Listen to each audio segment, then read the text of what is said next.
CMD Boxing Reports. Ronell here reporting here, and I am back at it for the boxing fanatics.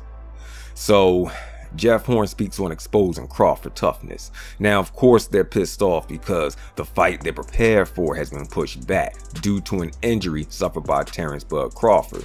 Now, if you knows the politics that goes on in boxing like they know, this whole injury story is a sham brought on by Team Crawford or the promoter Bob Arum, or maybe both, because now that the fight has been pushed back, that means that the training that Jeff Horn and his team put in is now worthless because of the timing of the fight. And when the new date is set, which will be weeks away, you know, the Horn camp will have to prepare their fighter for that date, making Jeff Horn overtrain. Now, this is how, you know, Jeff Horn and his team is looking at this.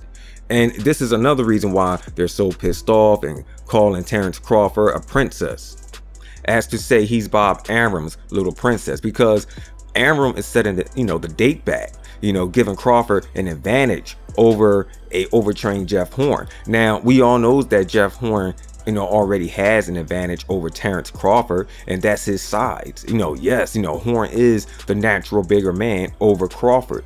Now, what gets me with this fight here is that Crawford is moving from 140 to 147 to take on a champion without taking on, you know, a tune-up fight, you know, first. Now, I remembers when Shane Mosley had moved up to 147 to face Oscar De La Hoya. Shane Mosley had a tune-up fight with Willie Wise. So with this fight here, Crawford is moving up to 147 and is going right after the champion Jeff Horn without a tune-up or a catch weight. And from the way it looks to me, Terence Crawford might be Bob Arum's next star, and it sure looks that way because Jeff Horn, all right, had went into his last fight with 8 stitches in his face, and Arum didn't postpone that fight at all.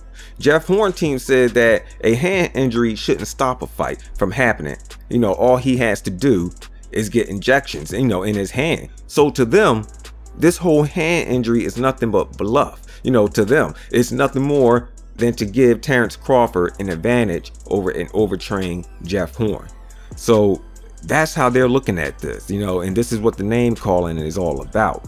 So who knows, you know, maybe, you know, Bob Arum is going to look at Terence Crawford as his next star, and he's going to help him out by doing this. I mean, like, this isn't the first time this has happened. I remembers when Ike Cortez was going up against Oscar De La Hoya, and Oscar De La Hoya had got hurt in sparring. I believe he had to get like 4 stitches over his eye. Okay, 4 stitches, and the fight got pushed back. All right, and I don't know if it, you know, really did work for Oscar De La Hoya. I mean, he did win the fight against Ike Cortez, but you know, I mean, the fight got postponed for only 4 stitches, and Jeff Horn had 8 stitches, you know, over his eye going into the last fight, but the fight still went on. So anyways, that's my take on this CMD Boxing Reports. I'll catch you guys on the next one.